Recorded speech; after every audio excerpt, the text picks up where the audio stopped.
Welcome back. Going into the second half here of Dropped Frames. I said this in the break, so for people that are watching live, this is a repeat. But for VOD watchers, our Game of the Year community vote is live.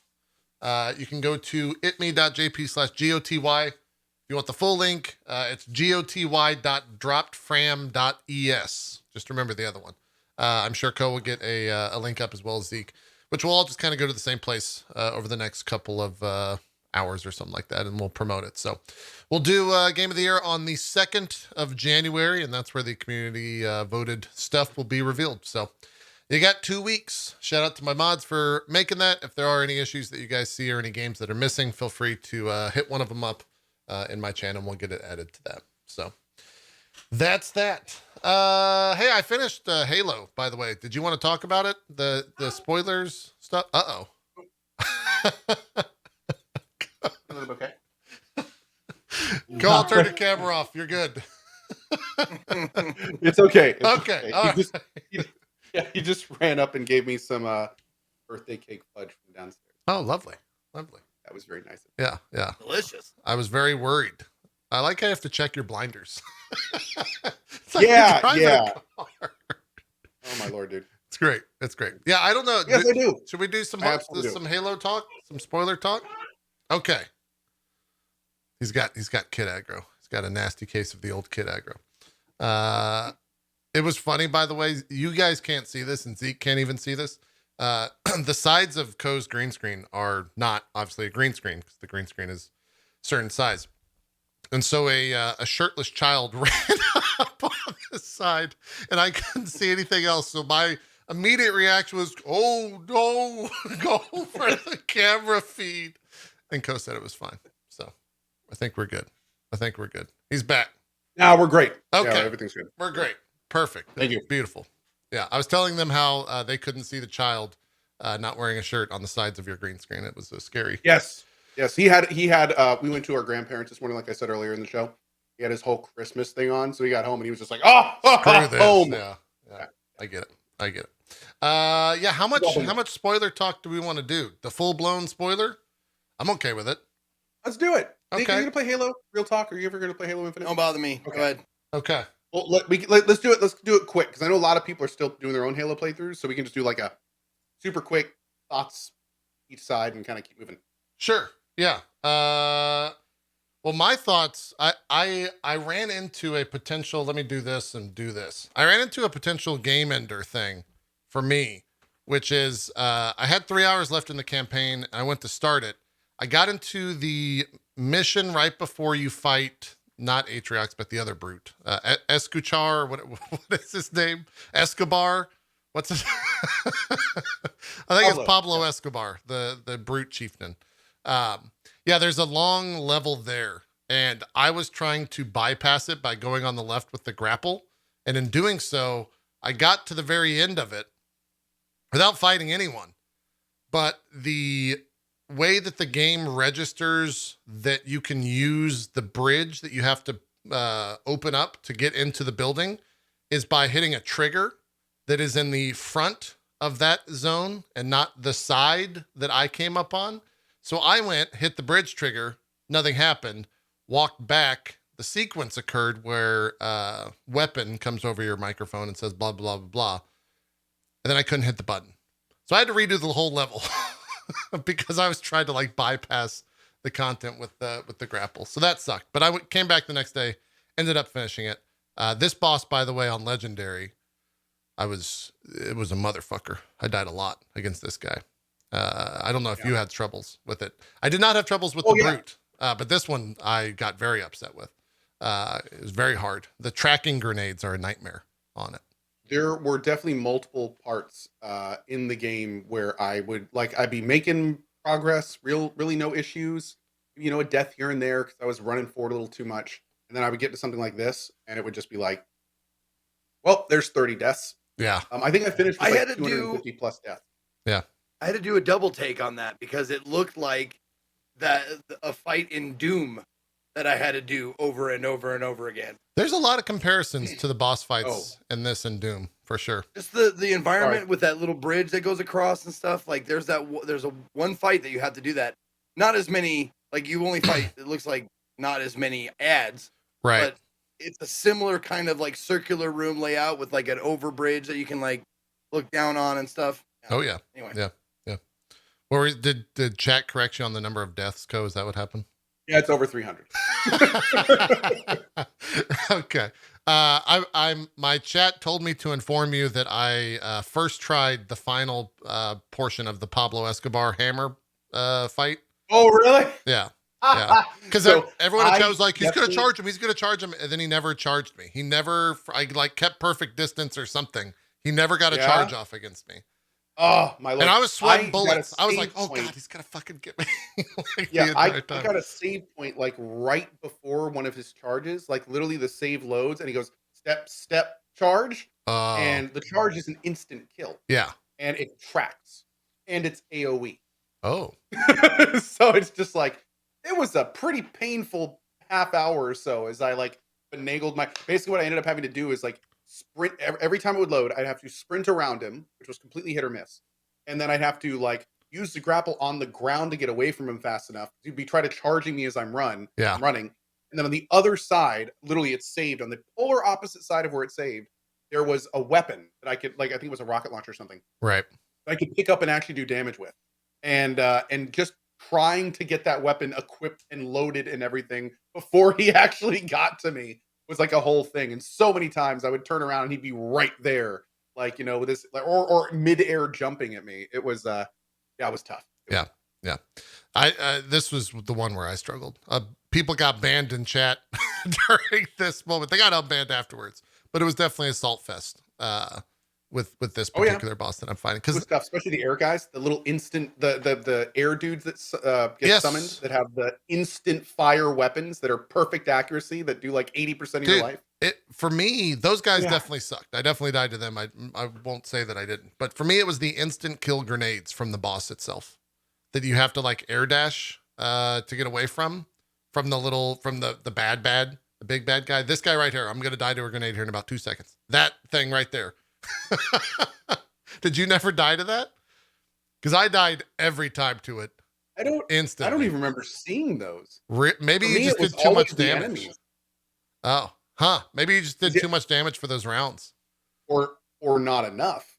Because remember, I didn't have any really good weapons. For like my entire playthrough was like frantically trying to find weapons because I keep running out of ammo on legendary trying to get them down. Yeah. For me, my most of my deaths came from like the portions where it would save right before the doors would open and then you get flooded with enemies and I just couldn't kill them in time before they got like right on top of me and you know doing their little instant shots and stuff like that. So yeah, it was tough. Chat was very upset because I kept the striker pistol, which is the ult pistol, in my secondary with no ammo for like 80% of the game. I was just running around with like a secondary gun with no ammo. And I used the Sentinel Beam as much as I could. And then I would get ammo, and it was great. So good. Yeah. So good. Yeah. Loved it. Anyways, let's talk story. Yeah. Yeah. Go ahead. What do you think? I think it's interesting from like a game development point of view that 343 straight up said, all right, we're going to keep Halo 5 as a game. We understand that it existed. However, this entire game will just be one giant callback to everything that happened in that trilogy that we're not going to finish. We're going to skip the entirety of that trilogy and move forward and just tell you what happened piecemeal. And then you're going to get a big reveal at the end of this. And then they're going to get little timey-wimey with the legendary ending and kind of set up like whatever the future is of the Halo series. And I'm super on board. I thought the sequences with Cortana and even with like any silent moment that Chief had was like some of the best moments in the Halo franchise for me. They really nailed that type of stuff. And I'm curious to see where we go from there. They introduced a brand new, like the Endless, whatever those people are, things are, races, and that they're like coming back. I hope it's not some sort of flood, though I think the flood is already on this Halo, and I think that's going to be a DLC or something, if a lot of people are saying it is. So if the leaks like are Halo right. Wars 2. Yeah. But yeah, overall, I thought the story was perfectly fine. I love the way that they told it. I thought it was smart to get away from whatever they were doing in Halo 5. Um, and the callbacks that they had with Cortana destroying a planet, with the whatever the Halo 5 things were, the giant planet. Guardians. Yeah, Guardians, the planet building or planet crushing things, planet destroying entities. Yeah, I thought it was great. I'm super on board. I was perfectly fine with where the story ended. And if it's more gameplay like this, then I will definitely play more Halo. Even if it's this same exact game told through DLCs. Super on board. Mhm. What did you think of it? I echo a lot of that sentiment for sure. I liked Halo 4 and 5, but I didn't like that they were making Cortana the bad guy. I thought that was a very questionable decision. Yeah. Especially considering that she was like a main character. However, interestingly enough, it feels in a lot of ways like Halo Infinite was made by somebody besides 343. It feels like that it was given to another dev team. Like it's that different. Yeah. Not only is the structure completely different in the terms of sticking with Master Chief entirely and having it just be his story again, but it just like you said, the whole game is very much it seemingly is designed to where you can play this for the first time, and there's so many throwbacks to what happened that it's like retelling the story in a lot of ways. While at the same time, they turn Cortana from like, hey, she may be going down the rabbit hole to straight villain. She Like she went down becomes the like rabbit hole. the villain. Yeah. Like she destroyed a planet of innocent people. She killed like 70 plus Spartans just out of spite because she was slightly worried about them. Like she became the villain. Um, but what I do think is really cool how they did is I like how they introduced Weapon. I like how they made it so now Weapon is they built a rapport between Chief and Weapon to where they are new. They made it very clear that Weapon is totally against what the current Cortana is, kind of resetting that relationship. And at the same time, one of the things that I thought was really interesting was they made it so that the only reason Cortana became the bad guy was when she stopped being with Chief. Right. And so they kind of attacked it from both angles. They exemplified and created the relationship between Chief and Weapon, forging that bond, while at the same time being like, and this one who went this direction became terrible. She is now the absolute bad guy, and now she is gone. And then at the end, they made her kind of like the kind of the bad guy that regrets it at the last moment, and then set everything in motion to rebuild. And I thought that was that was kind of cool. I do agree completely that I think it speaks so highly of a franchise when the main character can say so little and have it mean so much. Oh Like yeah. all of the like there were a few scenes where he would just say like literally a few words. And it's like those few words have made me feel more than some games' entire monologues towards their end. Which I think is really impressive and was done pretty well. I thought that was great. Couple that with the fact that I think this has probably the best gameplay of any Halo. I loved it. I love Yep. their new interpretation of it. I love the open world feel. I think it's great. The only other thing that bothered me a little bit was twofold. I'm hoping they revisit a lot more of that time in future DLCs and stuff because so much seemingly happened between Chief being in space and Cortana going like completely rogue. That, like I feel like we've literally seen like 5% of it. Like, and there's so many questions. And then the thing that bugged me the most is how did Cortana get captured? They never really talk about that. They just kind of like they Right. talk about Atriox just Atriox has just being her. like, great, now Yeah. I've beaten you, blah blah blah blah. And it's like, dude, she literally like killed planets with guard. Like Yeah. what? Like they never. Maybe that's going to be talked about more later, and something is maybe that plays in the next game or something. But it was really weird to me how Atriox was just like, "Yep, I beat you now, and this is what's going to happen." And it's just like, how how did he do? She's a freaking. She's like an alien juiced up AI. Like it was Yeah. very strange. How they just kind of like glanced over that. So I am hoping they get into that a little bit more because that was yeah. That was on top of that, everything else was good. I think the endless of the precursors. We ended up watching this big lore video Oh yeah. before we played this. Dropped some super interesting stuff. Like From the the books or precursors. something? It was from the books. It was everything. Like Yeah. this one guy brought them together in one video where basically like the precursors had the mantle of responsibility, and then the forerunners took the mantle of responsibility from the precursors and then wiped them out. And what's even crazier is the precursors tried to come back by what they did is they basically atomized themselves into like particles. And over millennia or a long period of time, they were going to recoalesce back into their beings So the whole plan was that the precursors shattered themselves into like particles, and then the plan was to get back together, but it didn't work. And instead, the particles invaded other species. Huh. And that's what the flood is. Got it. So It's the like an flood is amalgamation of actually bullshit. like, yeah, it's like the atomized, like biological remnants of the precursors. So and the forerunners actually like tried to imprison and destroy the precursors. So my guess is that the Endless is somehow trying to bring them back. She keeps talking about righting the mistake of the Right. forerunners. And like, they said the whole thing at the end with the court and stuff, which by the way, interesting little tidbit. I also thought they were doing timey-wimey stuff at the end, but as somebody pointed out to me, there's a really good chance the dialogue is from a different time, but the video is from present. Yeah, that's what chat told me. Yeah. So yeah, because I at first it was like, what is Aatrox doing in the past? Like, what is going on here? Like, Yeah. I'm not okay with this. Yeah. But yeah, a lot of people pointed out that they were just probably talking about they were saying what was happening in the past, and Aatrox was seeing the ramifications of what they were talking about in the present, which is why they were kind of overlaid like they were. So- Funny enough, the non-legendary people don't hear that. They only Yeah, see so it. the non-legendary people see Atriox, but they don't hear the dialogue. Yep. Okay.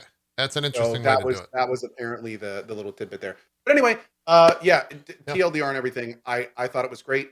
I thought the story was good. I really like how the game feels like a soft reset. Oh, To be yeah. honest, it feels like a 100%. soft reset on the whole franchise. Yep. In terms of getting new players caught up, resetting the relationship with Cortana, making sure people know what they're going on. The gameplay has been soft. Like so much about this is a reboot. Even the structure of how they're delivering it is a reboot. Like at first, when I finished this, I was like, man, this should have been called Halo 6. There's no question it should have been Halo 6. And then all of chat brought up the really good point where they were like, well, actually, it's Halo Infinite because Halo Infinite is something they're going to build off for the next 10 years. And the major campaigns that would be releases are just going to be DLCs to Infinite. Right. It worked here. So, like, if they want to keep doing this, like, cool. Maybe we'll see more of a kind of building progression of the systems where the other Halos were so wildly varied and different. Sometimes it threw people off. Like now we're going to get a much more kind of smooth delivery along a sliding scale instead of like this big schisms every time with brand new mechanics and new ways to do it. And now you can sprint. Like that. It's going to be interesting. It's going to be interesting. So, yeah. Anyway, if we get like, loved it. Yeah, if we get like an annual or every other year release of a brand new like Halo campaign and it's in this game, I'm super on board. As long as they make like some small little changes to it. It's not the same thing every single time. And even if it is, I'm still super on board.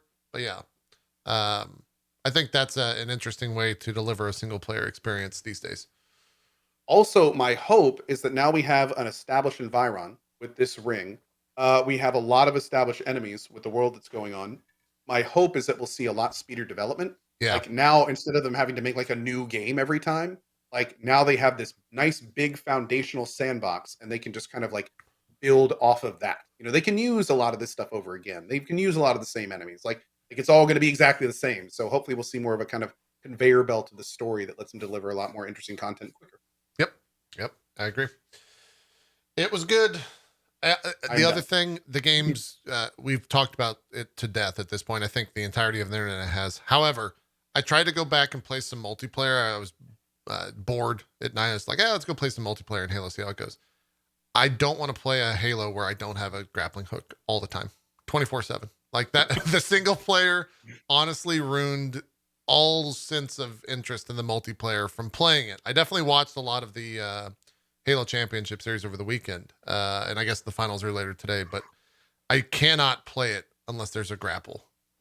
So I hope that becomes a thing in the next Halo multiplayer, but it probably won't. It's too much of a departure from what Halo actually is. So anyways, that is our Halo multiplayer or single player spoiler discussion.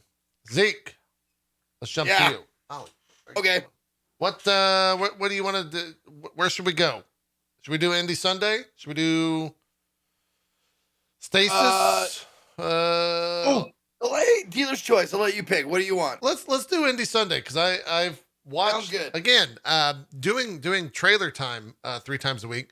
I watch so many trailers and every single time I'm like, I bet you Zeke's gonna play that.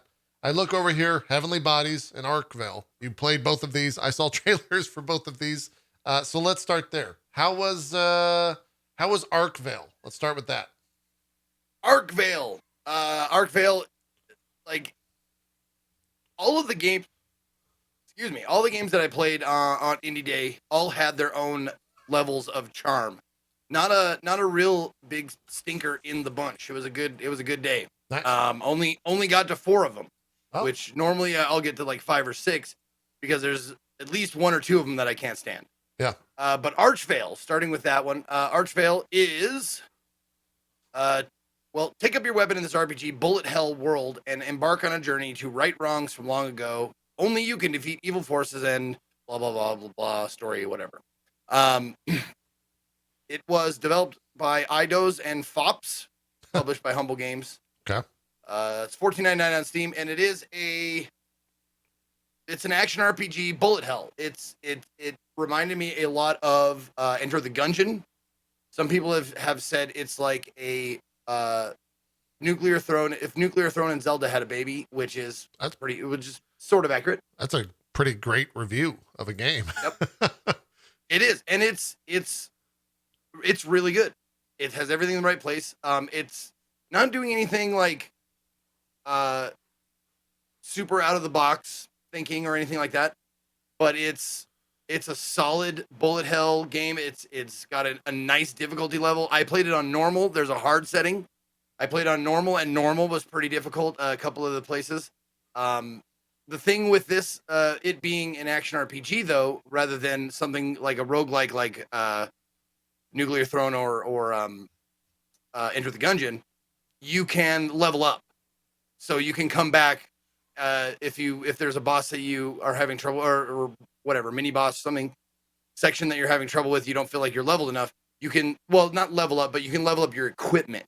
That's basically how you level up. Got it. You there is one element that is added to this that is not in a lot of games like this where it's gathering. So you have to like shoot. I'm shooting, like I have a magic rod. I have the snail rod, and you can choose that, or you can choose a sword, a spear, a bow, a boomerang. Like there's all kinds of different weapons. But I made the snail rod by killing or by breaking down, like they're basically like iron ore nodes, but they're shells. But they also have iron ore. They have gold. They have onyx or obsidian. I'm sure they have all kinds of different shit. And you gather up those, you take them into town, and you make yourself weapons, armor, yada yada yada. If you want to make them better, there is an armor weaponsmith in town. You take those created items to him, and he can make them like +1s and whatever. So there is a gathering aspect to this, but me being someone who almost immediately turned off by any sort of like gathering, like here, take 2 rocks and a stick and make an axe. Like it's really streamlined, really straightforward. It's just basically cool. Like bust this thing, grab 5 of these. Once you have 30, you can make a thing. It's not like you have to have like all kinds of, I mean, the recipes do get more and more complex, but to start with, it's very, very simple and super fast. I didn't feel like I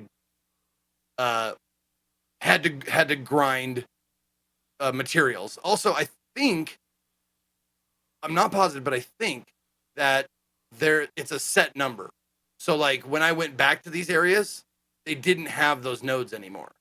So I think there's a finite number of gold ore to be found in the world. I'm not sure if you can like get it from enemies later or whatever, but when I went back, the enemies had respawned, but the ore veins had not. So there could be like, just a limited amount. So there's no like farming or grinding or anything like that.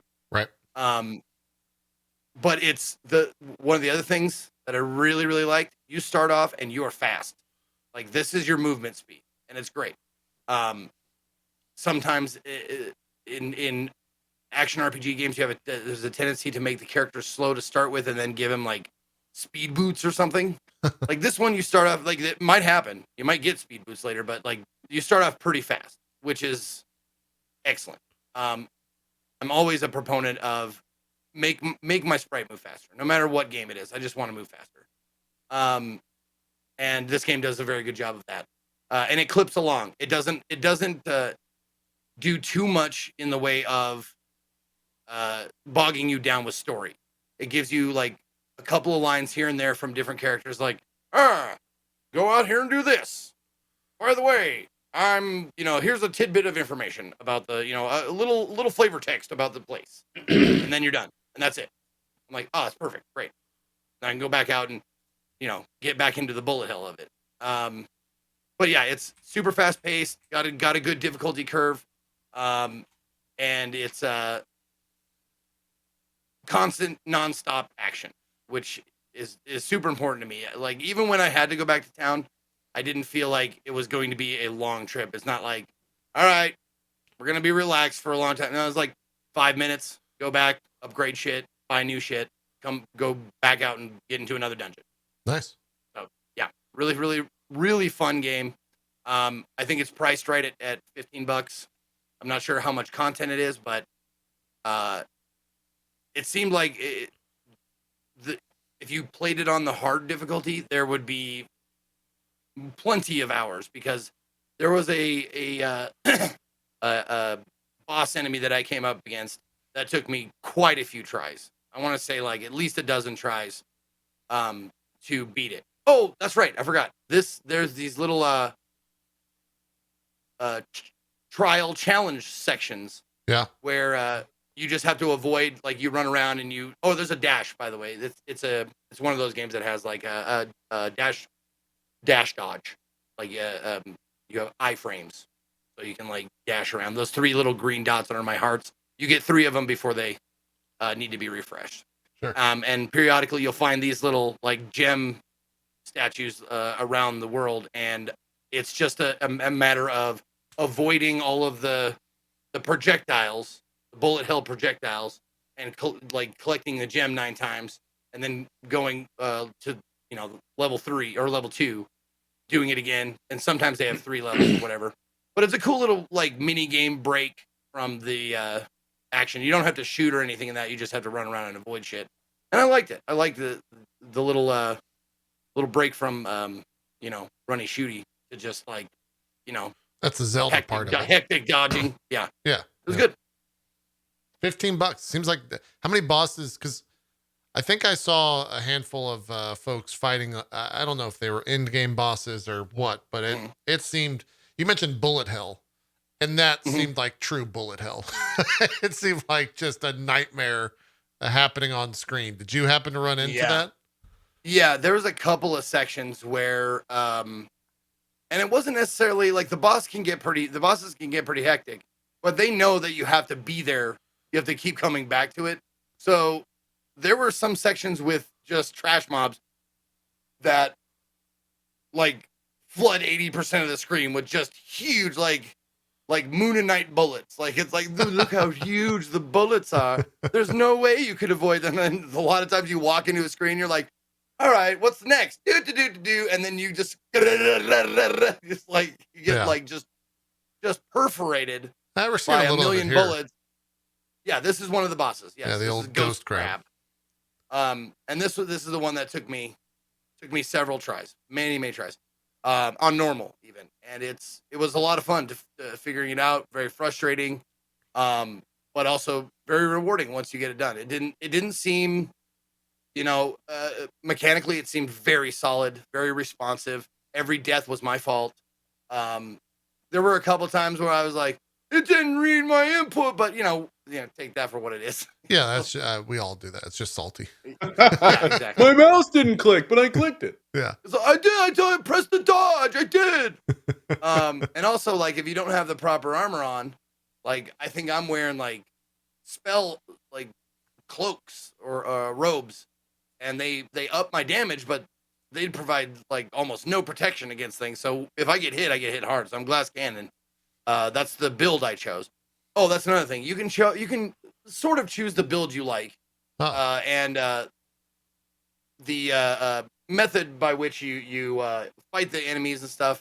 You can do melee, long range, and magic are the 3 like main as attributes or whatever to weapons that you can upgrade and stuff. So, like, if you pick up a power up or a badge is what they're called in this. And it says, and I had a little argument with chat about this, but it says plus 10% damage to ranged. And I'm like, great, that'll work for my spells. My spells are ranged. And everybody says, like, spells aren't ranged. I'm like, They're magic. I get what you're saying. I understand, but spells are ranged. Okay. Yeah. But yeah, can you just like separate those? But yeah, so there's ranged, melee, and magic. Those are the 3 stats that you can boost attack wise, or weapons that do this particular sort of damage. So sweet. Yeah. $15 also on Game Pass. Yes. Oh, that's right. Yeah. Yes, you can get it on Game Pass right now. Yeah. Forgot about that. This seems like I forgot about that when I said, "Hey, Chad, remind me if this game gets voted in. Remind me it's on Game Pass." Yeah. It Like, seems like a winner. Archvale. All right, let me get it purchased and downloaded. And by the time I had already purchased it, they're like, "Hey, it's on Game Pass." Like, well, shit. You know what? After playing it, I don't regret buying it. It's a good game. Yeah, it seems very well made. Seems awesome. Yep. The other, you said you played Is it multiplayer? Good question. I didn't even know that was an option. Yeah, shared split screen co-op. It says on the Steam page, remote play together as well. Oh, which is awesome. Sweet. So I guess there's multiplayer. There you go. Probably makes hard a lot easier. Jesus Christ! If I pass out, it's because the dog just farted and I'm about to die. This is. Whew. Let's talk about the next game. I'm gonna checks in the mail, Ollie. Checks in the mail. I'm gonna stop. Oh my God! I'm gonna stop breathing. Heavenly Bodies. Talk about it. Heavenly Bodies. Now this game is the best way I can describe it is co-op in space. Oh, wow. You control your hands, and you control the basic controls are move your hands with the sticks, grip with the triggers, and you can push off with your legs if you want to. But I didn't find pushing off of the legs was very useful. Wait, can you swim back? Yeah. Now, first of all, there is a setting in the game that is this is classic mode, but there is also a setting in the game called Newtonian physics, which means that it's as close to physical, like actual spacewalking reality as you can get. In this, yes. In classic mode, yes, you can swim, and I fully recommend if you're gonna try it out, do it on that one first, because it's not easy either way. This is fucking hard, and it is frustrating, and it's also hilarious. To try and get this, like, get your astronaut to get out of like a hatch. Like your astronaut, just say your astronaut's 6 feet. The hatch is like 5. And just getting him out of that hatch is a fucking, if you don't like get the hang of it, it's a fucking nightmare. The first time you want to leave your ship or go outside of the structure that you're in, trying to swing yourself out, it's a fucking hassle, man. But it's fun. Because it's one of those games that's like, all right, it's really difficult, but once we get it, you're just like cheering. Once you're like, all right, get that and grab that, and you're like sweating. You're like, because at any fucking moment you could accidentally hit the wall and shove yourself back, and then you're like, fuck, and you got to figure out like you got to swim back, and if there's not enough room, you got to like finagle your arm over this. Truly is co-op in space. Yeah, that's why it's so rewarding when you actually like get something done. And I would fully recommend that if you have someone to play this with, this also has co-op and remote play. If you have someone to play this with, do it, because you struggling, or excuse me, the other person you're playing with struggling makes your struggling sting less, because you know you're not just an idiot. Like, this game is hard to control, and that's like the gist of it. And the thing is, it's so strange to me. As much as I rail on games with bad controls, imprecise controls, if they do it on purpose, somehow I'm okay with it. I don't know why. Like, well, it's because you have no one. Somehow it's fine. You know what to blame then, right? Yeah. And everybody everybody watching understands. They see you. And the other thing is, like, they do allow you to orient your camera, so you're like your feet are down and your head is up, right? If you want. And that helps a lot. But if if you're playing co-op, you got to be conscious of them as well. You got to be conscious of their orientation, because you could fuck them right up and they can, go like push themselves off a wall they didn't mean to, you know? But they give you all these simple missions where it's like, go out there, calibrate these 3 antennas, and then you see this happens a lot where you're just like, okay, I'm out in space. Let's see which arm. Oh, and the thing that really messes you up a lot is the orientation is, you look at your right and left arm, but when you're upside down, they're the opposite of what's on your controller, right? Yeah. So it fucks you up, and it makes you like, okay, which one?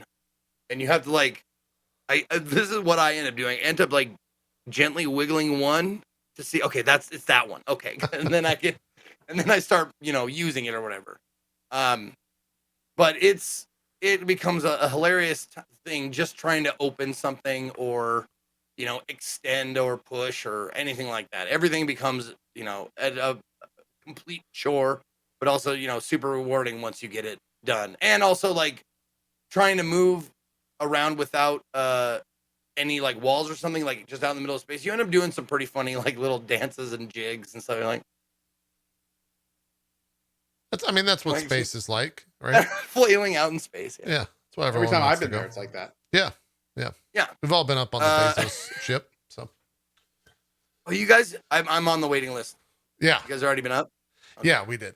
We were up there with Shatner. They wouldn't allow us to take our helmets off though. Did you call him the Shat? No, I just took a shat and said, "Sir, that was for you." That's in your suit. Yeah. And the suits get rid of it. Yeah. Right. They get rid of it. They're like still suits. Yeah. Yeah. The people who made this, 2 Point Interactive, same people behind 2 Point Hospital, right? I think. That sounds right. 2 Point Interactive, 2 Point Studios, but like I looked at their Steam library, and this is the only game on there. Huh. But yeah, it is developed and published by 2 Point Interactive. It is $19.99, and I had a ton of fun. I played with one of my viewers, Vile Dreams, and he played on keyboard and mouse. And don't do that. Do not do keyboard. Okay. This is not a keyboard game. It's not keyboard friendly at all. This is definitely a controller game because you need the little like, the full like 360 motion that a stick will give you. A joystick will give you. Sure. Rather than the WASDs to try and go up, down, left, right. Right. That makes sense. It makes it way more difficult on keyboard and mouse. Yeah. And then I played a little bit with Classy Packs, and we had a blast just RPing like inept Russian cosmonauts that pushed each other around and fought all the time. It was great. It was a lot of fun. Nice. Well, we'll come back to Indie Sunday. We'll give you a rest, and then we'll touch base on the other 2 games. Cohh, without spoilers, how's the Final Fantasy going? I think you're seeing how it's not going well. How it's hard to talk about that game. I made chat riot unintentionally as I got to the end of a certain area, and I did the big dungeon. Yeah. And saw the big cutscene afterwards, and apparently, like after that is when things are supposed to like, and and I had to go. So I, at that point, like stopped the playthrough, and I was like, okay, I gotta go. And chat was like, no, you will do the next cutscene. You will do the next cutscene. Very, very, I didn't do the thing. And so I'm very. Was that after the level 87 dungeon? I want to say it is. I think it is. Oh yeah. Okay. I understand both sides. Yeah, it's very much. You had to go, and it's a very long cutscene. So I really had to, I had to go. The cutscene at the end of the dungeon kicked me over. So, like, by the time I was actually outside again, like, I had to leave. I had to turn off the stream and go. So, yeah. But I will say that I am very interested to see. Apparently, I'm at a really good point for something big's about to happen. So, I'm looking forward to returning to it. Hopefully tomorrow afternoon, I think. So, yeah, excited about that. And besides that, chugging along, man. I will say I feel like there was some great information in the area that I just did. but it did drag just a little bit. Like there were definitely a few times when I was kind of just like, all right, come on, let's go. You can tell when you're kind of on the cusp of something really big happening. So I think I was kind of I got so much in the like ready to see that Right. that it kind of it was affecting me a little bit. But that being said, I am really excited to continue. I think I'm about 70 to 80% through the expansion, and I am very excited to finish it. If you are reading it all out loud, you got about 14 hours left. I'm not actually. Okay. If it's not pertaining to like what I'm doing at the time or clearly main story stuff, I generally just kind of like either summarize it or kind of click through it and say, okay, now we're going to go do this, and that kind of stuff. Like probably got about 11 or 10 then. Yeah, because I've been told about 3 or 4 more days. Yeah. Also, I'm a bunny girl now, so that's fun. Oh, nice. How are you liking your? Oh well, I was a bunny girl for a while as well. Zeke didn't know that. How are you liking your life as a bunny? Also, why not bunny male? Bunny girl, because I ended up doing a fundraiser a few days ago for World Builders, Patrick Rothfuss's charity, and we ended up surpassing $60,000 raised in 4 hours, which I was thrilled about since I really didn't give my community much notice at all before the stream, so it was really good. So the deal was to be it was a charity stream, and now I feel bad. Yeah. You should. So now the way that I feel about the bunny girl is I have an adorable ass. Yeah, and you can't wear helmets. Yeah. Which is I lived the bunny life for all of Shadowbringers, and I got tired of not wearing helmets. So yeah, now, hold on. Yeah, you can't wear helmets like cosmetically or functionally. Cosmetically, helmets don't show up on the models. They don't show up. Yeah, hopefully they get added in later, but ears are a thing. I was hoping it would be functionally, so they would force people to actually take that shit off. No. Real quick, while we have a second, I misspoke earlier. There is a 2 Point Interactive and a 2 Point Studios, totally different things. Oh, they haven't sued each other yet for names? Wow, that's weird. Well, one is 2 Point, all spelled out, TWOPOINT. What's like 2 Point Hospital? Those guys. Yeah. That's 2 Point Games, I think. Right? 2 Point Studios, all spelled out. And then the one I played, Heavenly Bodies, is from 2PT. All one word is 2PT Interactive. So totally different things. My bad. I just had to correct that or else I'd feel bad. There you go. While we're on corrections, I did earlier say that my character had an adorable ass. Some people were confused, thinking I meant that I had a small, cute donkey pet. No, the butt is great. Speaking of great butts, Sifu, let's talk about it. Dude, this game is awesome. Yeah, Sifu is cool. It's like Absolver was like their test bed for learning how to do like super cool combat, and then Sifu is like the story-based version of it. Oh man, dude, awesome music. The combat system is super cool. There's some great mechanics that kind of progress your character along. When you die, you age, and like as you get older, you do more damage but have less health. So I'm blind. It's like I know. This screen was weird. What the fuck? Yeah, Why would they do that? Bright. It's very bright. I have no idea. They need to like gray it down a little bit or something. And you left it on the screen. I did on purpose. Actually, I did. I was like, let me blind you, and I left.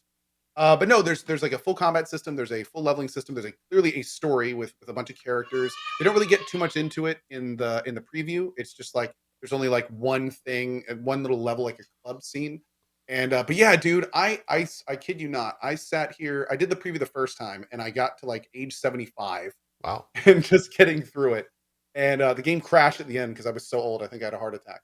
And I came back and ended up. I kid you not. I sat there and played through the entire exact same preview area, each run taking anywhere from like 30 to 45 minutes. I think I did it like 5 times. Damn! Like it was just a huge amount of fun. It is a super cool action beat 'em up game. There's some great music in it later. Man, this one's gonna be something special.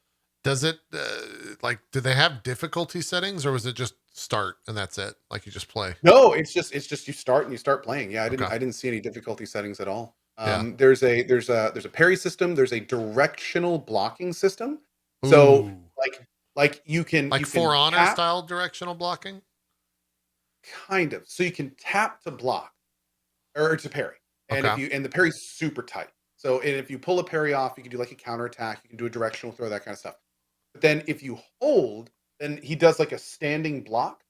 But then as you're blocking, if you use the control stick, then while blocking, he'll also like move out of the way. And and you'll know it works when the other person like does an attack and like you turn white and like fade it out. It goes, and if you do a successful one of those, then your block doesn't cost stamina. You don't lose stability, as they call it. So it's a pretty cool system, and it seemed to work really well. It is mixing up mostly light attacks, heavy attacks. You can pick up weapons. You can also utilize environmental weapons and objects as well to like throw them at your enemies and do stuff like that. But yeah, dude, I had a huge amount of fun with this, and it is right at the top of like some of my most anticipated gameplay of next year. It's really cool. Oh, great. They put out a trailer for this and touted they had like I guess it was a kung fu master. I forgot exactly what his like rank or belt or whatever it was. But it was basically the guy that they motion capped for all this stuff. Did you find yourself like finding a move or a combo and just using that over and over, or did it seem like pretty fluid and organic, Not as they like to really. say? It's a very interactive combat system to where it's the kind of thing where you are in the environment, how many people you're fighting, what direction they're coming from. There's not only like the block and parry mechanic, but there's also a dodge mechanic that really helps with positioning.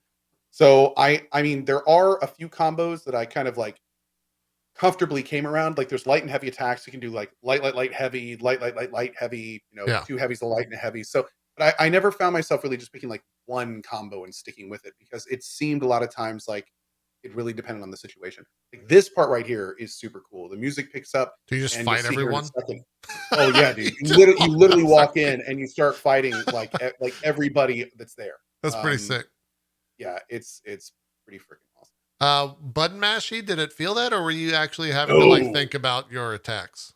In fact, my first round, I kind of did button mashing, and that's the one where I got like 75. And then as I learned the combat system, I got better and better and better at figuring out how to do it. And my last runs, I only died like a handful of times. I was like 23 or 24 in my last runs. For my first round, I basically got sold. I had a heart attack, like I said.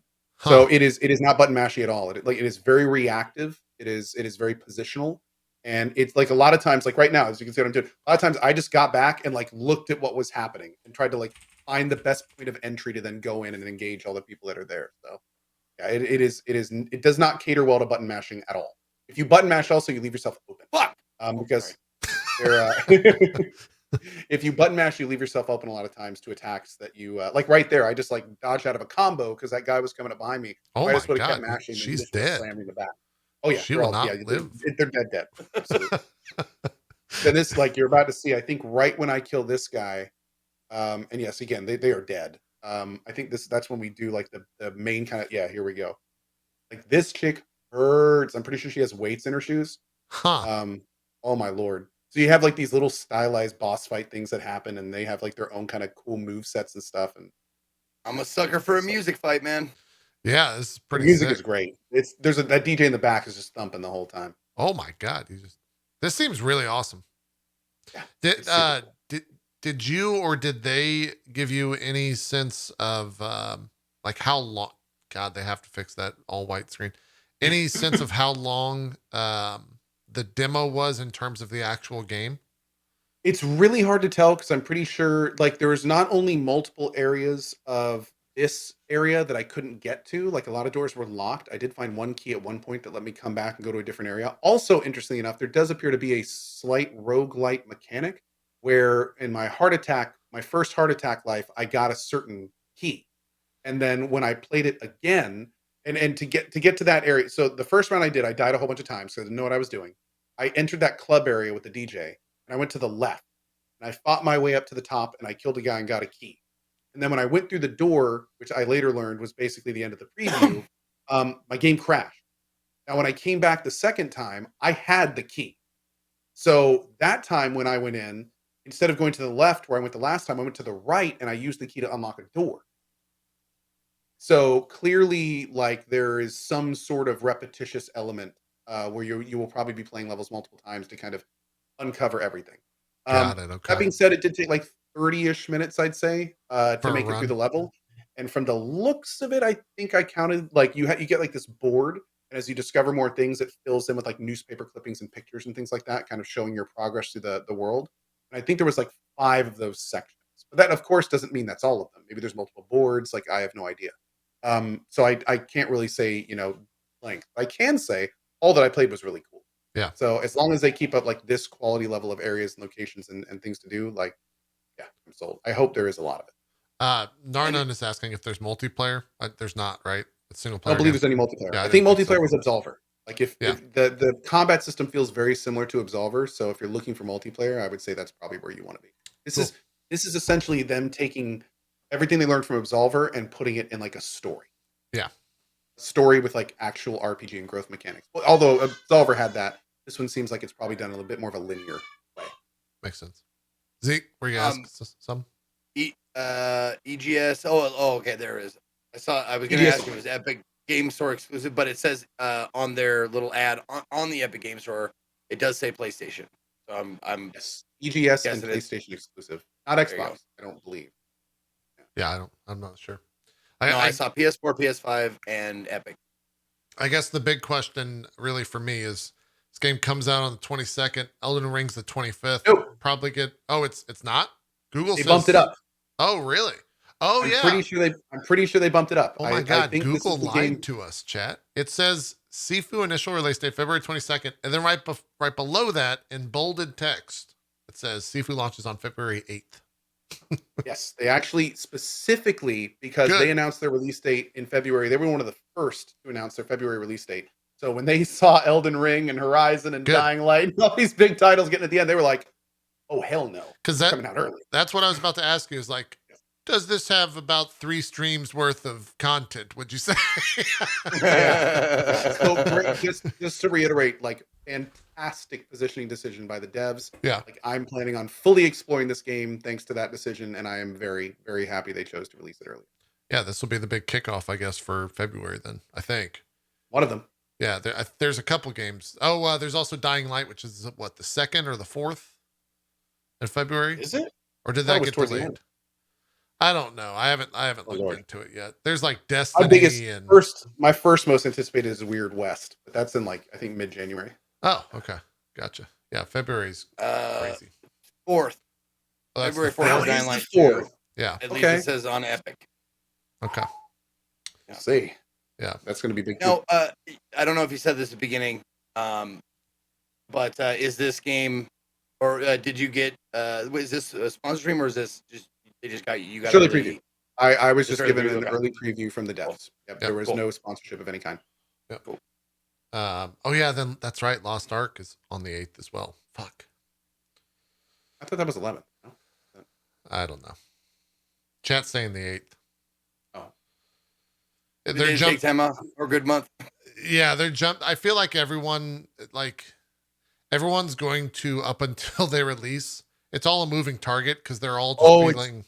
We're doing 3-day early access. Oh, okay, that makes sense. They're all just reacting to Elden Ring coming out on the 25th. Like, honestly, like I see why they wanted to get Lost Ark out as fast as possible, but I still got to say, like right before that rush of February seems not great timing. It would have been really nice to see Lost Ark in like early January. Yes, I 100% agree. And I wish because it makes me a lot less wanted to play because I know that I'm going to have like back-to-back other games to play. So it's like I almost don't want to get super invested in this MMO and then just drop it for 3 weeks. Yep. You know, like that's not really. That's what I was going to ask you. Yeah. Lost Ark is an MMO. Yes. Yes, big time. And it's also, I don't know, like it's very good and has a giant end game. Like there's a massive amount of content for it. Yeah. Yeah. I think they drop. I'm almost tempted to wait and possibly start it like after the February rush, which means I'm not going to be there on release, which sucks. Yeah. Like that's like the funnest part of it. The most fun part of any MMO is the release. Yeah. So absolutely. It's gonna be a thing. Oh yeah, we didn't even cover this in the news. They literally stopped selling Final Fantasy. We forgot to talk about that. And hold the advertising. Yeah. That's the part that drives me crazy. Yeah. Because when you're buying advertising in these companies, you buy them in like giant chunks most of the time. Yeah. But the fact that they're pulling them, that means that like they're probably not going to just like be able to start it back up later. Like they just lost money doing that. Yeah, That's wild, man. That's wild. It's just an insane, like that went out. And it's like, oh, they're just not selling the game anymore. You just actively can't play if you don't already have a working subscription. Somebody did tell me about the advertising stuff though. Is the key advertising they pulled was the stuff about the free trial, which makes sense. Yeah, you can't actually play the free trial. Like I can. That was kind of nice of them. Kind of like don't even try. You can't do it. There's no free trial right now. Like right. It's gone. So it's just a crazy situation. I was talking with Danny, and he publicly tweeted, which is why I'm okay saying this, that he's like, we got to go back and talk to them because we have to do another documentary. Like the first documentary literally comes out right as Stormblood is about to come out, as they've like kind of built the game back up, and the story now would just be insane, where they've actually saved Square in a lot of ways, and like the game is just so successful that they had to stop selling it. That's how successful it's just insane. Good news is now Square will have enough money to reboot the Deus Ex franchise with NFTs. I swear to God, dude.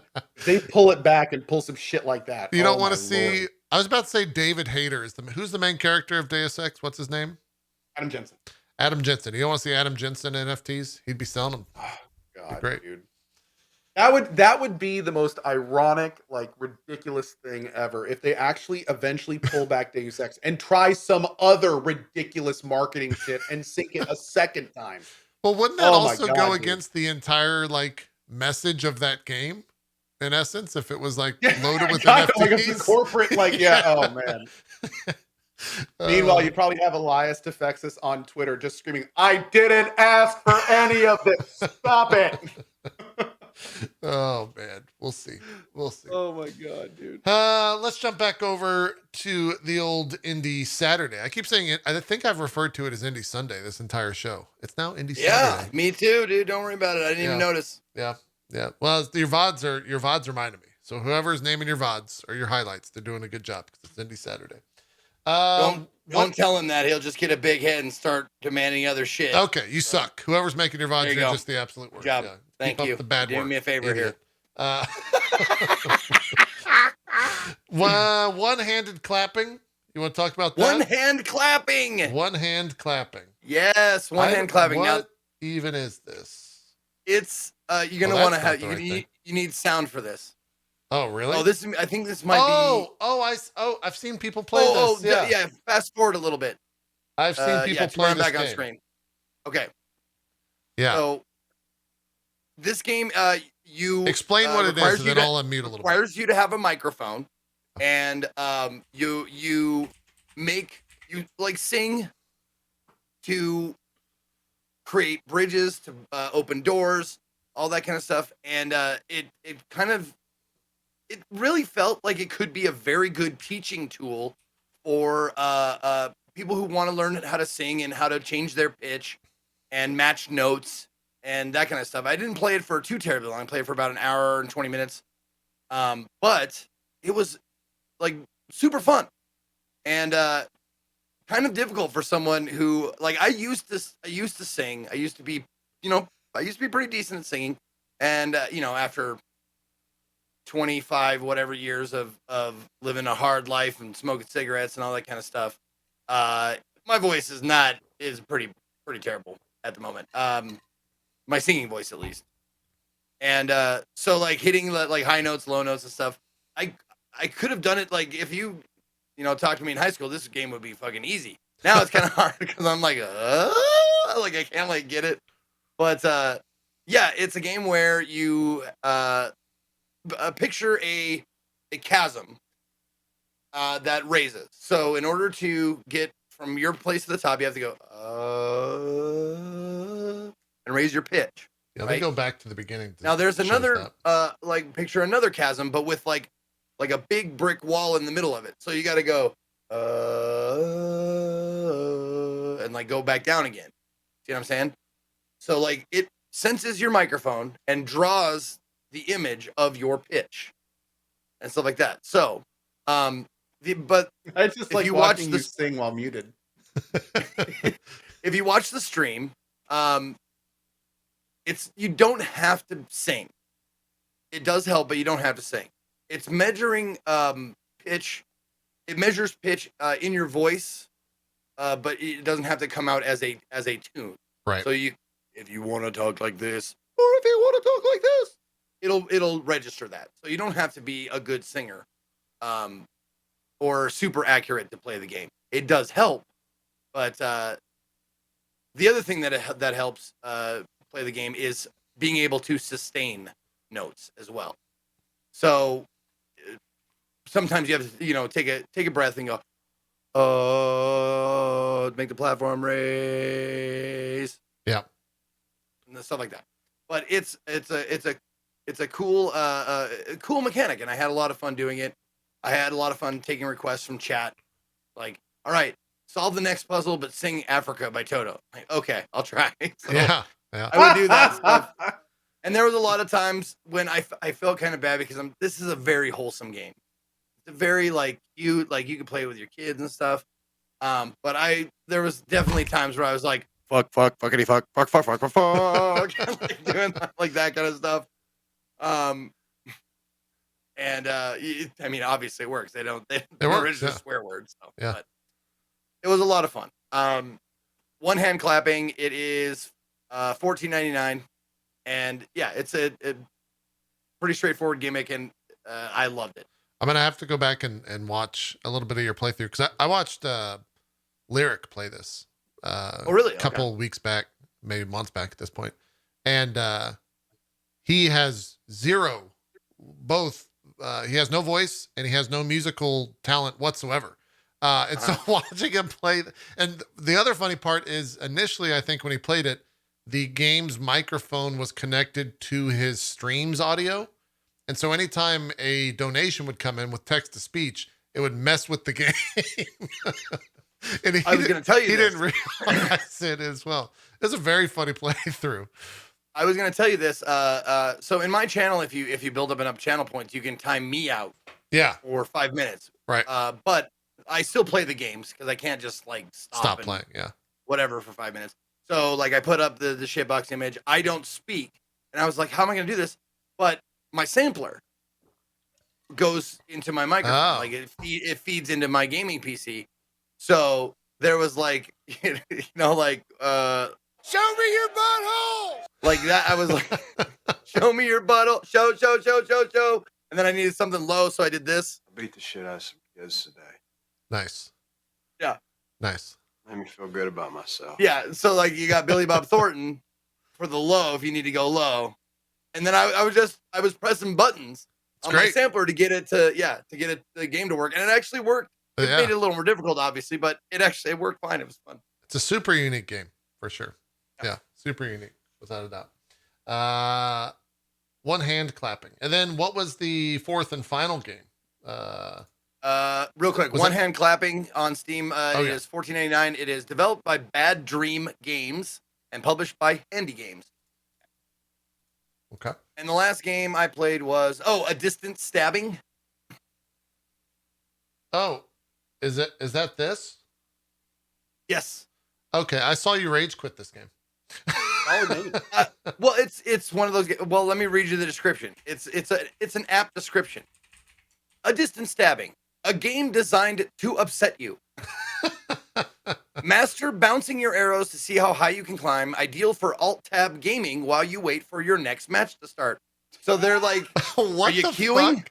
That's are hilarious. You queuing? This is great. Final Fantasy players, check it out. If you're stuck in a queue. Yeah.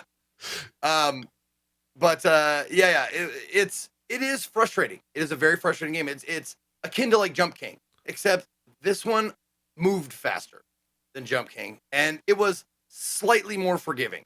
Okay. There's checkpoints. The basic gist, no checkpoints.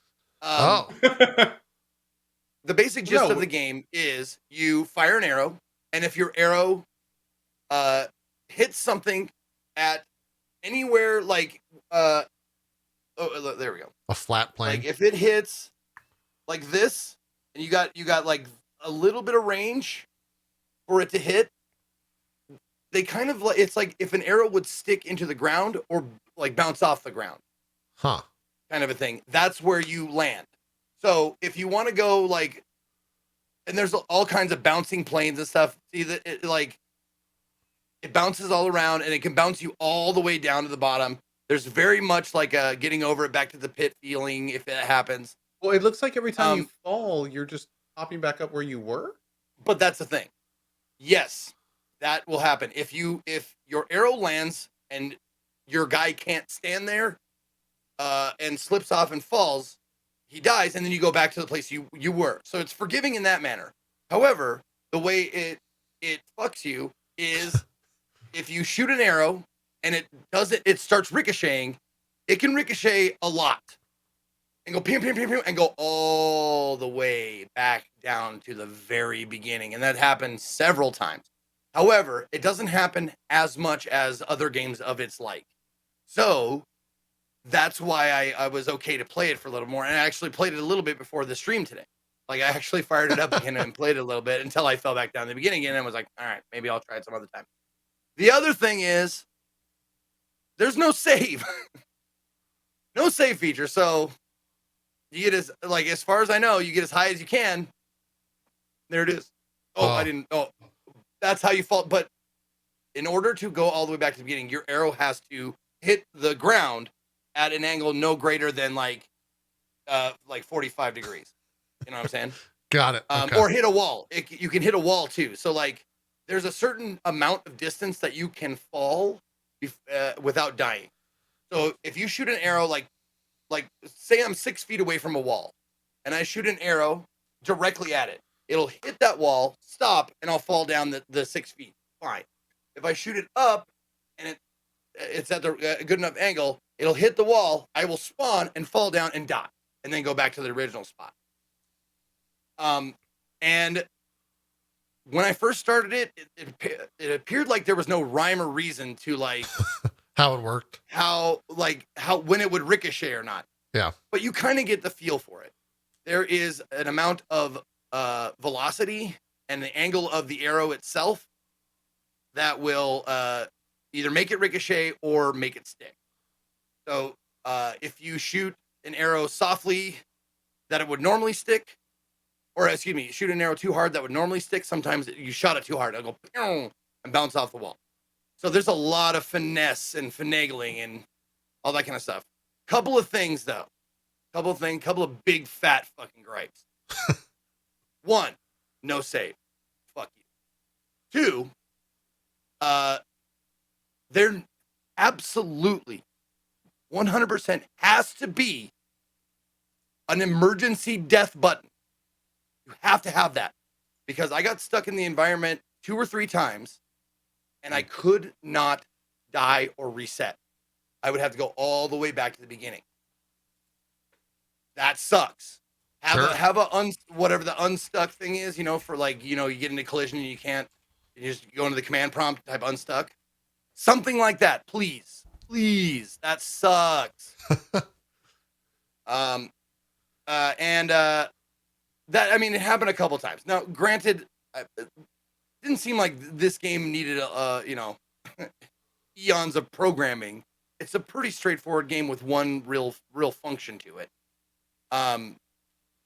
But those 2 things, they need to be put in your game. A save function and an unstuck function. Something like that. Yeah. But it's honestly frustrating.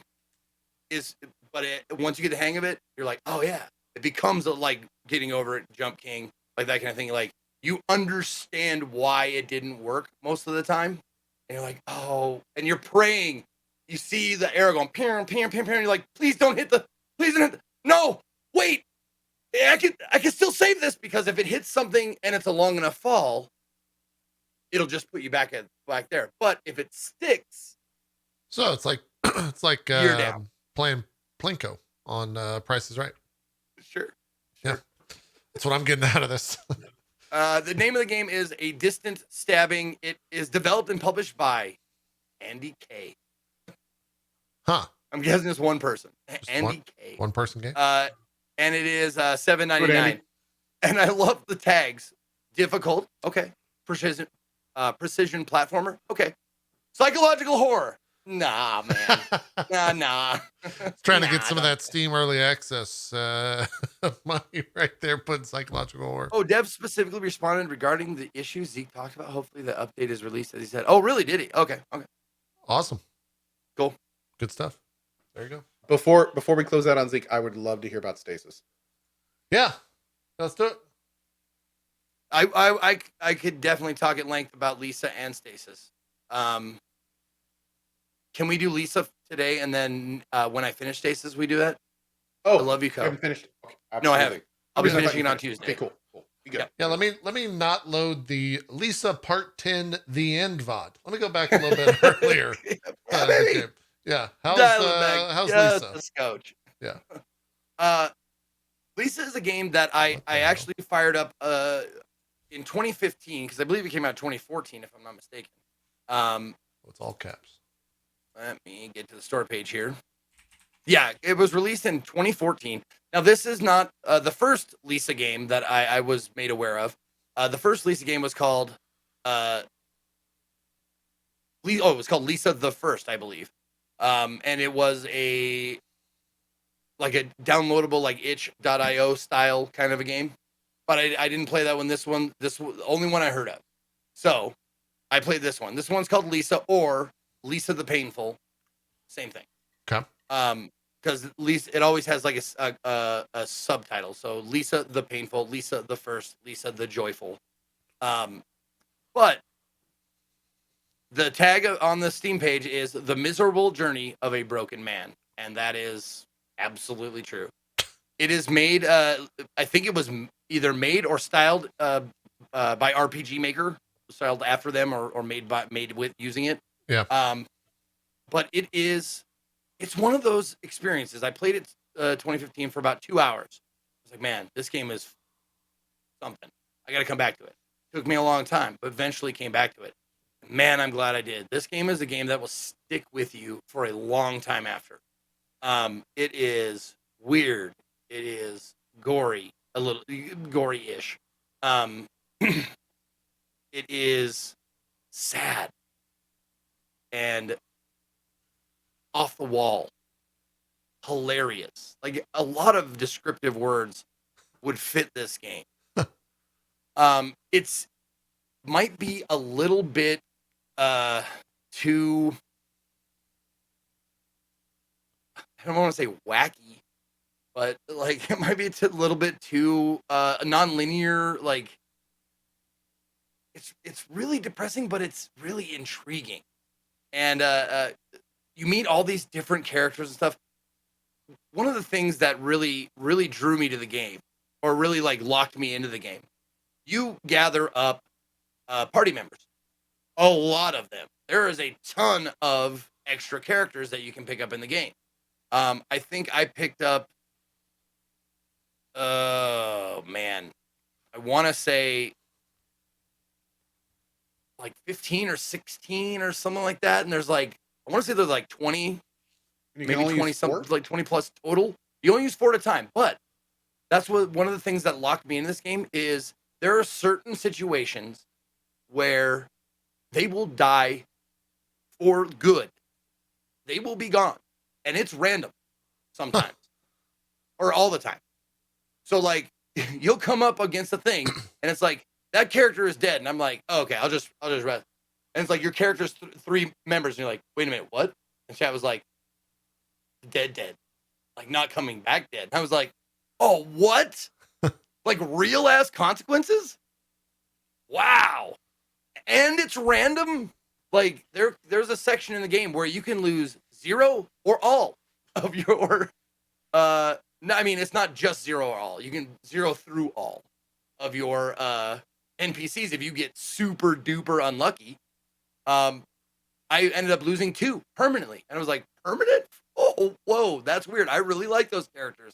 Now, you can go back and save scum it. But why do that? You have plenty. Just use the other character. having real consequences is fun. I didn't play it on the pain mode because there's normal and pain mode, and I'm not sure what pain mode is, but people were like, "Don't bother," and I was like, "That's good enough. I won't do it." So I played it on the normal mode, and it's just great. It's weird. It's post-apocalyptic. It's a sad story of a broken man trying to find Lisa, and who and what Lisa is develops as the story goes, and it's also one of those like there's no real good guys in the game. Like you're not a good guy. None of your party is really good guys either. Like they all are kind of shitty. Like they all have flaws, and but it's post-apocalyptic, so like you got to do what you got to do to survive, kind of like an idea.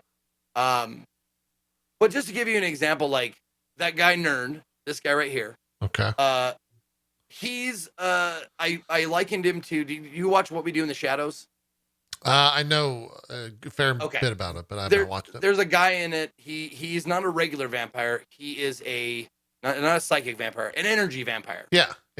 And basically, instead of sucking your blood, he sucks your energy by talking to you about mundane shit, like until you like you want to die. Yeah. And that's how he feeds. And that's like that's meet Nerd is, and that's what he's like. He's like, that reminds me of a story, and he talks your ear off. But if you listen to his entire thing, I'm going to spoil this. If you listen to his entire thing, that's how you get him to join you. You can stop, like give you a dialogue box, like I've heard enough. And I was like, no, man, let him talk. I like it. So you let him talk the whole time, and it is a lot.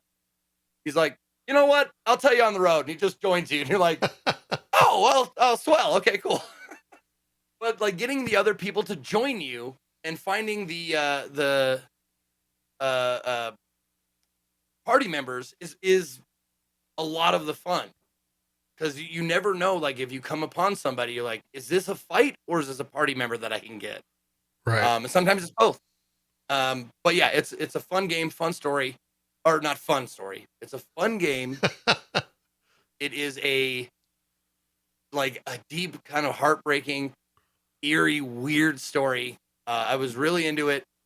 And it's I said this on Twitter. It's gonna be a comparison for me for weird games to come in the future, because it's not just weird for weird's sake.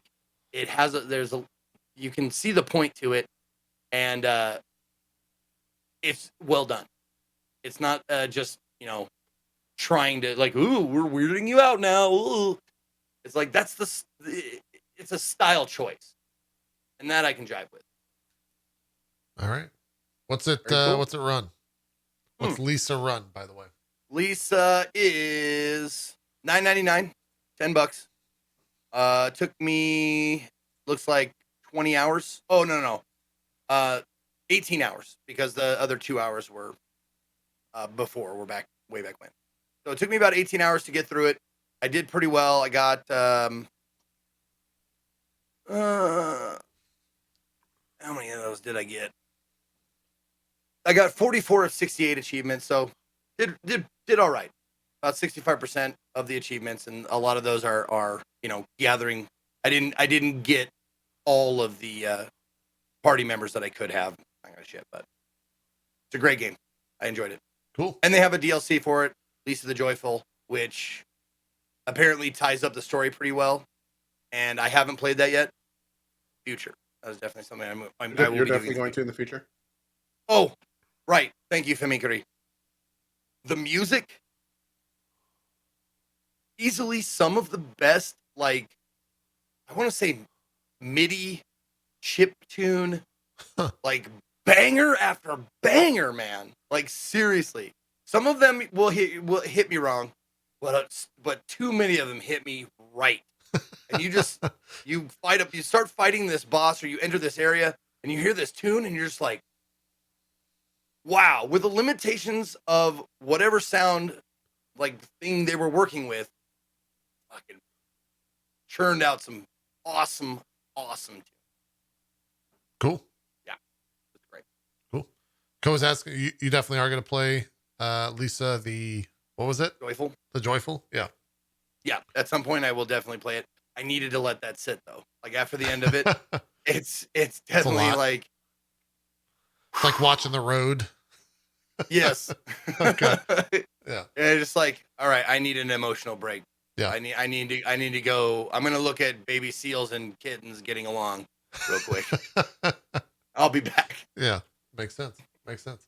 Cohh, we only have a couple of minutes, but I guess that maybe makes sense for Warframe: The New War because you can't really spoil the story, or you shouldn't. How is it? Good? Did you finish it? Loved it. Yeah. I did the whole thing in like 5 hours. It was super cool. You play a bunch of different characters. It is classic, like it's Warframe at its best. Okay. They have clearly hit their stride in terms of what they're able to deliver. Some of the visuals are fantastic. There's some incredibly cool set pieces. I had a good time with it. I mean, if you're a Warframe player, it's one of those things that you absolutely have to check it out for sure. Yeah. It is. If you liked the previous big Warframe quest stuff, this is pretty much that and a whole lot more. Does it, in terms of like the end game loop, does it add new stuff to that, or is it purely just Not a much. story? Okay, it's just a story update. Like I think they added some new bounties, and there's a new frame to farm, but they release new frames somewhat frequently. Yeah. This is like the big cinematic story quest edition. It is like backed. I think it's like 20 missions, and some of them are like really cool. There's a lot of lore, a lot of like history and stuff in there as well. Some teasers to future content. It was really cool, man. I went in with pretty high expectations, and they were met and exceeded in a lot of ways. Awesome. Cool. And it's fully out, right? Like the story's done. Fully out. Okay. Good stuff. It is fully out. Cool. Well, I think unless there's anything else you guys want to mention, we got 3 minutes till the normal end, but we can end early. Any other games? Monkey Island's still great. Yeah, you hadn't finished yeah, it yet, Monkey so I Island. was gonna. Have you finished it? Is it over? Yeah. Oh, you did. Yeah, Okay. I started Tales as Monkey Island for like a Prime Gaming sponsored thing, just because it was one of the free games that were given away, and that turned into me doing like all of the Tales from Monkey Island thing. I think I'm going to be finishing it tonight for my cozy stream. Oh, you are finishing. And sure enough, that is now led into like a franchise run. So starting tomorrow morning, I'm actually going to do the original Monkey Island, the new remastered remake version with the graphics you can switch back and forth with. And even though I'm going to probably switch to Dying Light 1 in the mornings because I want to get that all wrapped up before 2. I think I'm going to start doing like 1, 2, 3, and 4, the Monkey Islands, and kind of work through them. Nice. Good stuff. That's it. Yeah. There was. So I was gonna mention. you do this. You do rank LOL, don't you, JP? I have dabbled in some ranked LOL. Yes. Did you get to like a rank and you just can't, like, it just like seems fucking impossible, like, to get to the next one? Your heart stuck? Is that what you're saying? Oh my god, dude! What are you hard stuck? I got up to gold 2, 90, because it's a 100-point system, and I got to like gold 2, 95. It's in TFT, right? Team Fight Tactics. Sorry, my bad. Or not Team Fortress 2. Jesus Christ. And I TFT. just went on a fucking loss. And the thing is, spree? it's not necessarily a losing streak because there's 8 places, but I definitely did like streaks of like 5th, 6th, 5th, 7th, 5th, like 6 in a row, and I'm back down to like gold, like gold 3, like, and Yeah. I'm just like, I'm losing my mind here because it's like 1 step forward, 2 steps back, and it's like, fuck, I just want to get to platinum. And that's why I keep playing, because I just want to plat. Yeah. And it seems like it's like different patches affect so much of the game. Like one team comp worked, and now it doesn't work at all anymore. And everybody's doing the new meta comp. And if you don't get lucky and get you're the first person to start building that comp and get like, the highest level champions right away, you're just wasting money. You got to switch your whole strat around, and fuck, it sucks, man, sometimes. Yeah. But I got to say, I get it. I get the heartbeat. Like, come on, just 4th. Come on, motherfucker, just 4th. Yeah. I was playing a lot. I played a lot of League like a month ago. And then the pre-patch hit, which is essentially between seasons, they put out a patch, and it's not necessarily like proper ranked League of Legends. It's off season. They do that so that because the patch and the the updates and all the stuff that they put into the game, like kind of break the game in a lot of ways. And so they use that month or so to balance everything out to the best of their ability. And then a new season starts, I think on January 8th or something like that. So I'll probably be playing again a bunch when that launches. But yeah, I was, I have not experienced a hard stuck yet, but I've definitely experienced a loss in that game. And I don't know how it compares to a TFT loss, but you get pretty tilted pretty quick. And then you just queue back when up. you get up to and you carry that tilt into the next game, and it's yeah. Oh God, do you ever, mother? You look at that last team, and he's like, "I'm gonna beat your ass," and then you try to do the worst thing you can do in teamfight tactics or auto chess games is force a team to happen. Yeah, you can't force a team to happen. You have to go with what they give you. And every time I've tried to force a team, I have lost worse than the round before, and it just compiles on itself. And yep. But when you win, and the other thing is, the higher the tiers go, the lower reward you get for getting good placing. Oh yeah. And the bigger the detriment when you don't. Yep. Oh man, it That's how bones that you. goes. Like I was like silver, it's like okay, I lost, no big deal. In gold, it's like if I get anything less than a fifth on a loss, it's a huge chunk that they take away from you, and it pisses you off so bad. Yep.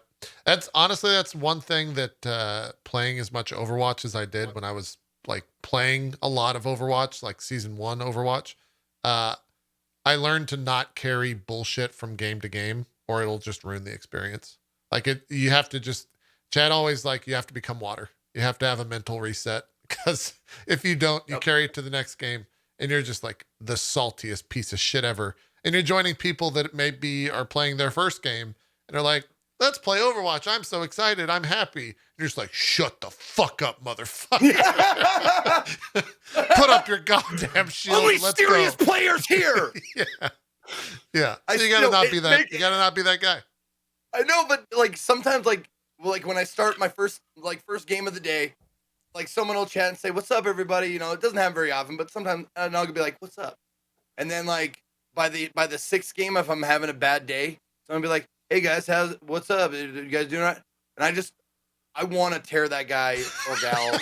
I want to tear their head off, and I want to put it in a box and send it GPS to their loved one, a la 7. Oh man, it's honestly, that's why I've enjoyed Final Fantasy so much, is because there's like, I don't get that.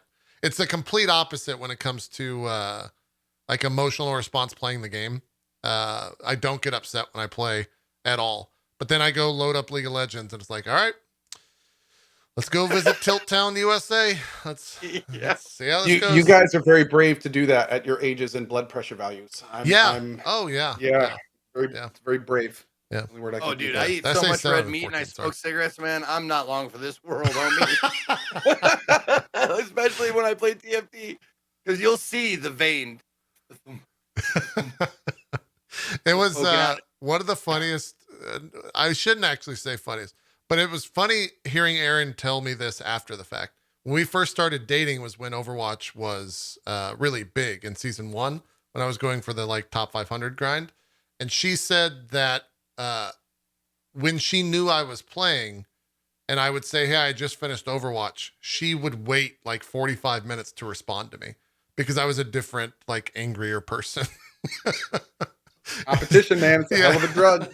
It's a hell of a drug. It is. It really is. It really is. So, yeah, I wish you luck. I wish you to not be hard stuck in gold too. How about that? Yeah. And then that's your Christmas gift, Zeke. Don't be hard stuck. Water. Be like water. Be like water. Be like water. I will let the fear wash over me and through me. Yes. It's the mind killer. It's the little death. It's true. Become the fear. It's true. It's true. Without a doubt. Let's do some shout outs. Call it a show. Zeke, you bet. What do you got going on? Where can people check you out? Hey, what is up, everybody? My name is Ezekiel III. You can find me at /Ezekiel_III or Ezekiel III, all spelled out, on Twitch, Twitter, YouTube, Instagram, TikTok. If you want to check me out, I will, with the new schedule. I'm loving the new schedule. Today, after I do my shout outs and we shut off the cameras here, I start my weekend, which is, like a day and a half. But I'll be back on Tuesday Tuesday I'll be playing, finishing up Stasis, which has been another one of those like hell of an experience kind of a game. Nice. And I can't wait to see where it goes, man. It's been eerie and weird and isolating and wonderful so far. So can't wait to finish that up on Tuesday. And then Wednesday, I have no idea. I got one day planned and that's it. So I don't know what's coming up next for me. We'll figure it out probably on Tuesday. So if you want to check me out, that's where you do it. Thanks for watching. Awesome. Cohh, do some shout outs. Absolutely. Everybody, my name is Cohh. Nice to meet you. I am going to be doing Monkey Island tonight. We're going to be doing a jaunt into Monkey Island 1 tomorrow. I think we're going to be starting up Dying Light 1, the DLC, on Tuesday. Going to be doing that playthrough, a fun zombie experience as we go into the holiday week. Also going to be doing Monkey Island 1, 2, 3, 4. It looks like it in the Cozies and Day streams. And of course, finishing up Final Fantasy 14 as well. As also, at some point, going to be checking out the Oxygen Not Included DLC, I think. Diving back into there and seeing how that is too. So yeah. As always, thank you guys for watching. See you next Sunday, if not before then. And awesome. I just realized I don't know if my dog can pick up on my voice inflection changing, or when I say the word shout outs. But every time I end the stream, he knows. Mine does too. I don't understand. Like what is that? Well, I know I say the basically the same kind of thing when I end. I do my little, I do this thing. Yeah. And they pick up on that noise. They know. They're in immediately. Yeah. Are we not here next Sunday? I'll be here. I'm not going anywhere. Oh, the 26th. It's the day after Christmas. Yeah. Guys, we're streamers. We don't. We're streaming on Christmas. Like, what the fuck? Like, I'm pretty sure it's not Christmas Day, so we work. I will be here on Christmas Day too. Fuck it. Yeah. I ain't traveling. Absolutely. I'm not going home. Yep. Yeah, we'll be here next week and the week after that. Yeah, that's it. We're out of here. Thank you all. Thank you guys for watching. Have a good rest of your day. We'll see you next Sunday because we will be here for more. Bye bye.